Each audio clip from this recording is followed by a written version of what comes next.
que fuera ayer. En mi vida llegó el otoño, sueños secos como hojas empiezan a caer.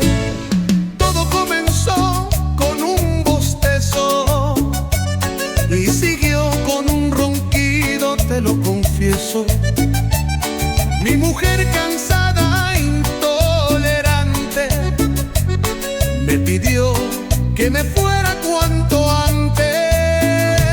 Me marché de una y sin reproche a dormir en el sofá por esa noche. Yo desperté tranquilo al otro día. Lo que comenzó en ronquido se transformó en pesadilla. Mi esposa y mujer amada me pidió dormir en camas separadas. Mi mundo entero se derrumbó por un ronquido que lo parió. Ahora estoy aquí, recostado en mi sofá, lejos de ti. Solo tu ausencia está presente. Será muy duro el invierno sin tu calor, por mujer ardiente.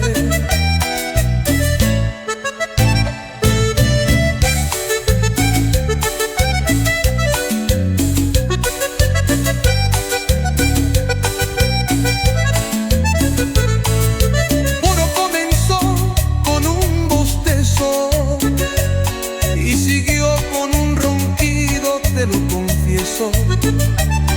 Mi mujer cansada e intolerante me pidió que me fuera cuanto antes. Me marché de una y sin reproche a dormir en el sofá por esa noche. Yo desperté tranquilo al otro día. Lo que comenzó en ronquido se transformó en pesadilla. Mi esposa y mujer amada me pidió dormir en camas separadas.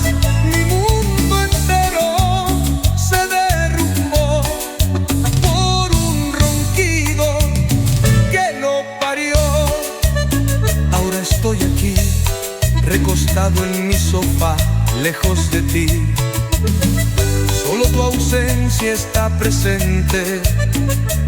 Será muy duro el invierno sin tu calor, mujer ardiente.